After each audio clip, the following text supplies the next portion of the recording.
কোথায় যাবা ঠাকুমা? যাবা? বসো, নামিয়ে দেবো আমি। হ্যাঁ, পয়সা লাগবে না। আমি ওঠো, তারপরে আমার সঙ্গে সব একটা না 10টা কথা, হাজার কথা বলতে পারবো। না বলো।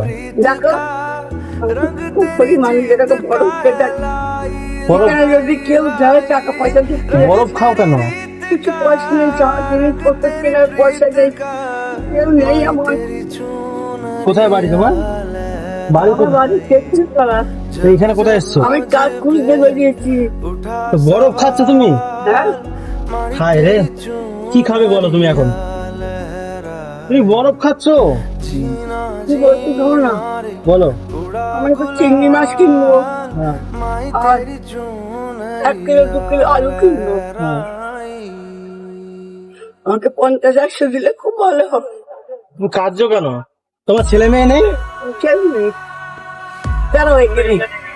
এইখানে নাব্বা? আমি এখানে দেখি ওই দাদাটাকে টাকা দেয় আমাকে 50 টাকা করে, থাকলে দেয়, না থাকলে কোথায় পাবো? তুমি যদি কিছু খাও আমি তোমায় খাওয়াচ্ছি ঠাকুমা। খাবোই, ওই তো চিংড়ি মাছ কিনে নিজে খাবো তরকারি করে। তরকারি করে খাও? হ্যাঁ, কত টাকা নেবো? কত টাকায় খুশি হবে তুমি? 50 টাকা দাও না। রাখো, তুমি রাখো, সাবধানে যাও।